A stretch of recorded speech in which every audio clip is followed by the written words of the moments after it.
Hello guys, আসসালামু আলাইকুম। কি অবস্থা সবার? সবাই কেমন আছেন? আশা করি আলহামদুলিল্লাহ ভালো আছেন। আমিও ভালো আছি। সো আজকে আমি আপনাদেরকে ইউরোপের নতুন একটি দেশ ক্রোয়েশিয়া সম্পর্কে আপডেট দেব। আপনারা কিভাবে ক্রোয়েশিয়াতে ওয়ার্ক পারমিট ভিসায় যেতে পারবেন সে বিষয়ে আমি আজকে কথা বলবো। সো তার আগে বলে নিই, আপনি যদি আমাদের চ্যানেলে নতুন হয়ে থাকেন তাহলে অবশ্যই চ্যানেলটি সাবস্ক্রাইব করবেন এবং পাশে আসা বেল আইকনটি চেপে দিবেন। আর যদি অলরেডি সাবস্ক্রাইব করে থাকেন তাহলে অসংখ্য ধন্যবাদ।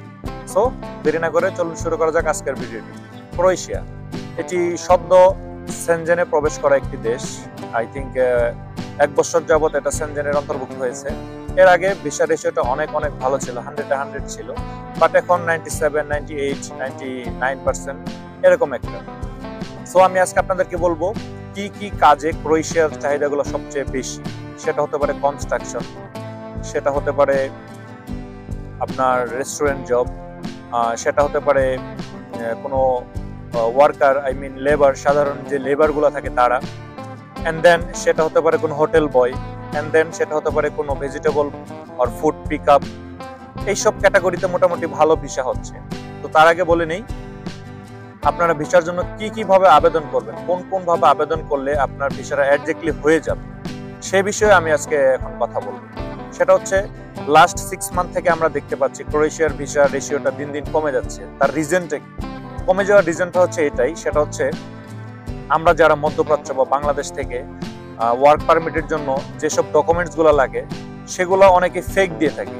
আমরা যারা মধ্যপ্রাচ্য, সিঙ্গাপুর, দুবাই এইসব দেশ থেকে যারা যায় তাদের জন্য বেসিক্যালি লাগে হচ্ছে আপনার NOC letter, and then bank statement, and then কফিল নিয়ন্ত্রিত একটা সার্টিফিকেট, আই মিন সেটা হচ্ছে ছুটির পেপার।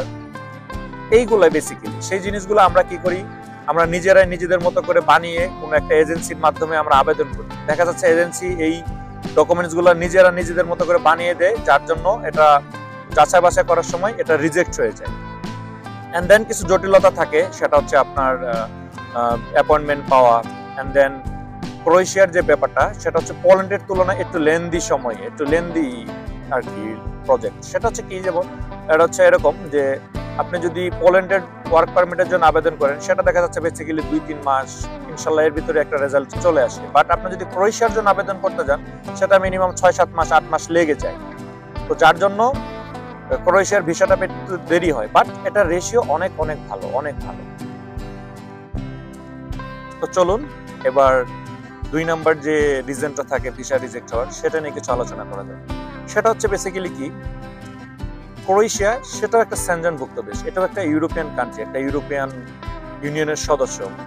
বাট আমরা বেসিক্যালি কি করি, সেটা হচ্ছে আমরা ক্রোয়েশিয়া যাওয়ার পরে আমরা চেষ্টা করি সেখান থেকে অন্য কোনো একটা দেশে মুভ করার জন্য, সেটা হোক বৈধ, সেটা হোক অবৈধ। সেটা হচ্ছে একটা কোম্পানি আপনাকে ওয়ার্ক পারমিট দিয়ে, আপনাকে একটা ভিসা দিয়ে আপনাকে দেশ থেকে ক্রোয়েশিয়া নিয়ে যাচ্ছে। কেন নিয়ে যাচ্ছে?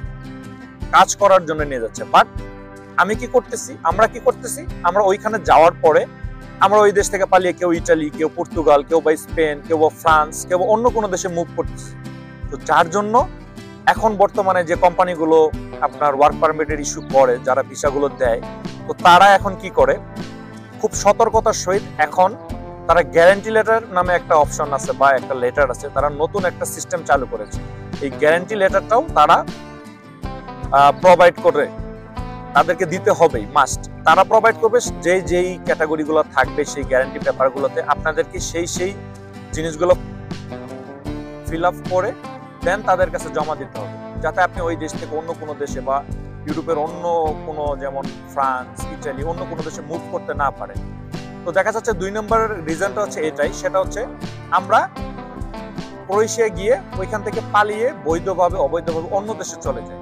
তো ভাইয়া আমি আপনাদেরকে অনুরোধ করবো, যারা আপনারা যেতে চান, ক্রোয়েশিয়া অনেক ভালো কান্ট্রি, সেখানে খুব অল্প সময় পেপার পাওয়া যায়। আপনি চলে গেলে বেসিক্যালি 1 মান্থ or 2 মান্থ আপনি ওইখানের যে টিআরপিটা থাকে যে সেটা আপনি পেয়ে যাবেন। তো আমি আপনাদেরকে অনুরোধ করবো ভাই, আমরা একজনে আরো 10 জনের ক্ষতি না করি। আমরা যদি ক্রোয়েশিয়াতেই যেতে চাই বা যাই, তো আমরা যেন সেখানেই থেকে যাই। আমি এটা আপনাদের কাছে অনুরোধ করবো। সেটা হচ্ছে একটা দ্বিতীয় রিজন ভিসা রিজেক্ট হওয়ার। সো আরো কিছু রিজন থাকে, সেটা হচ্ছে এখন বর্তমানে ক্রোয়েশিয়ার যে এম্বাসি গুলা সেটা বাংলাদেশে নেই, বর্তমানে আছে আপনার ইন্ডিয়া এবং নেপালে। ইন্ডিয়াতে যে প্রবলেমটা চলতেছে সেটা হচ্ছে এখন এম্বাসিতে অডিট চলতেছে। তো অডিট চলার জন্য বিগত সময়গুলোতে আপনার অনেক ভিসা রিজেক্ট হয়েছে এবং অনেকটা সময় লেগে গেছে, যার জন্য আমরা অনেকে হাল ছেড়ে দিয়েছি যে না হয়তো বা ক্রোয়েশিয়ার ভিসাগুলো হচ্ছে না। না, এমনটা না। আপনার একটু ধৈর্য ধরে ভিসাগুলো আবেদন করার পর একটু ধৈর্য ধরে একটু ওয়েট করেন। আসলে সবচেয়ে বড় কথা হচ্ছে তকদির, রিজিক যদি আপনার ইউরোপে থেকে থাকে ইনশাল্লাহ আপনি যেতে পারবেন, ইনশাল্লাহ আপনি যেতে পারবেন। বাট আপনাকে ধৈর্য ধরতে হবে, সময় দিতে হবে। ইউরোপের যে দেশগুলো আমি আপনাদেরকে ফার্স্টে বলবো, আপনারা যারা ইউরোপ মুভ করতে চান তাদেরকে অবশ্যই ধৈর্যশীল হতে হবে। হতাশ হলে চলবে না, নিজের উপর ভরসা রাখতে হবে, হতাশ হলে চলবে না। সো আমি আপনাদেরকে যে জিনিসটা সাজেস্ট করবো, আপনারা যদি বাংলাদেশ থেকে ক্রোয়েশিয়া যাওয়ার জন্য মনস্থির করে থাকেন তাহলে ইন্ডিয়া না গিয়ে নেপাল থেকে ভিসার আবেদন করেন। আর মিডল ইস্ট থেকে আমি আপনাদেরকে বলবো, যারা মিডল ইস্ট থেকে যেতে চান তাদের কাছে অনুরোধ করবো যে রিকমেন্ডস গুলো থাকে, NOC letter, bank statement, everything আপনারা প্রপার যে জিনিসটা সেটা দেওয়ার চেষ্টা করবেন, ফেক দিবেন। দেখা যাচ্ছে আমি একটা ফেক দিচ্ছি, আমার একজনের জন্য আরো 10 জন বাংলাদেশি ভাইয়ের ক্ষতি হচ্ছে, তাদের ভিসা রিজেক্ট করে দিচ্ছে। তাদের সব ডকুমেন্ট একদম ফুলফিল, একদম 100 জেনুইন হওয়ার পরেও তাদের ভিসাগুলা রিজেক্ট করে দিচ্ছে। তার রিজনটা কি? সেটা হচ্ছে যে আমরা বিভিন্ন এজেন্সির মাধ্যমে দেই, তো এজেন্সিগুলা এই জিনিসগুলো যেটা থাকে সেটা আপনার ডুপ্লিকেট করে তারা নিজেরাই তৈরি করে দেয়, যার জন্য রিজেক্ট করে দেয়। সো আমি আপনাদেরকে অনুরোধ করব সবকিছু প্রপার দেওয়ার জন্য। আর এজেন্সির মাধ্যমে যদি আপনি কখনো আবেদন করেন বা করতে চান, সেক্ষেত্রে আপনারা খুব যাচাই বাছাই করে খুব একটা বিশ্বস্ত এজেন্সির মাধ্যমে তারপর আপনারা আবেদন করেন। সো এই কয়েকটা জিনিস মানলে আপনার ভিসা ইনশাল্লাহ 100 হয়ে যাবে। সো আজকে ক্রোয়েশিয়া সম্পর্কে এই পর্যন্তই আপডেট। ইনশাল্লাহ দেখাবে পরবর্তী অন্য কোনো একটা নতুন ভিডিওতে। সেই পর্যন্ত ভালো থাকবেন সবাইকে। আসসালামু আলাইকুম।